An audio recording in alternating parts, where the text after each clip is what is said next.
Steel Mace Vinyasa 101 is my newest program for really developing a meaningful and consistent home practice.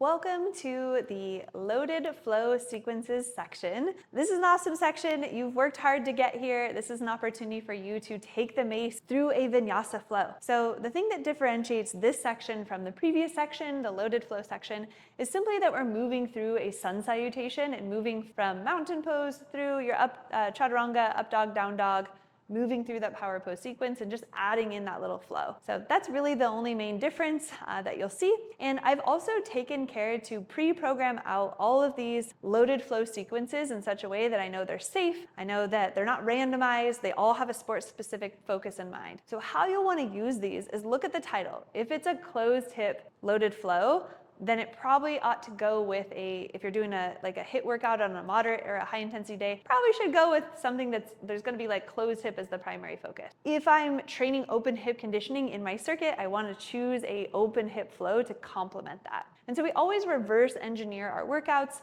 Generally, we start with the conditioning and then we kind of work outwards. So we start with building that conditioning and then tack on the prime drills and tack on the appropriate either singular loaded flow or in this case the full loaded flow sequence. That's a vinyasa sequence. So take it slow. If you're new to vinyasa and it seems really foreign to you to go through the repetitions of the sun salutations, I just encourage you to stick with it. We get better over time when we start to implement the repetition. Your hamstrings are going to get more lengthened every time you do that forward fold. Every time you do the downward facing dog, your shoulders are going to start opening up as well. So I encourage you, even if it's challenging, slow it down, take it step by step. You can even slow the speed down, I think, when you're watching it to like 0.75 if you want to. But do just develop the torque in every single opportunity to load asanas, just pose. So when you're holding the mace in the yoga pose, turn on those lats, turn on your core. Keep your eyes focused on the mace. Keep yourself safe. Anticipate if an injury is coming on or something feels funky.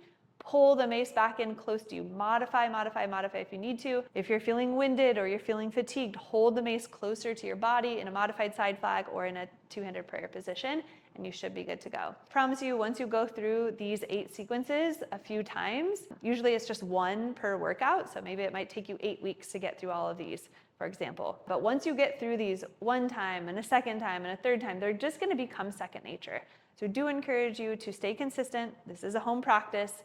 You can always jump into the Embodying Flow section or the Embodying Flow bonus section too and use some of those workouts as well.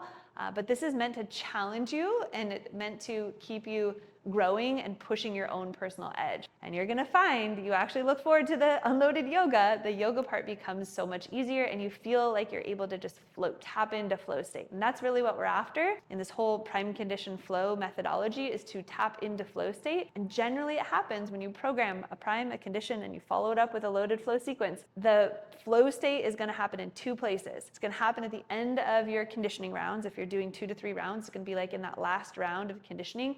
It's also going to happen when you put the load down. So when you just do that final unloaded flow without load, that's when you get into flow state. So look for that. Time might speed up or slow down. You get completely immersed in the activity at hand. You sense spontaneous confidence and joy. The inner critic turns off. That's what we're looking for. That's why we do this whole practice, is to get our mind into flow state more often and stay there and hang out there more often. All right, I'll see you in the next video. Have fun.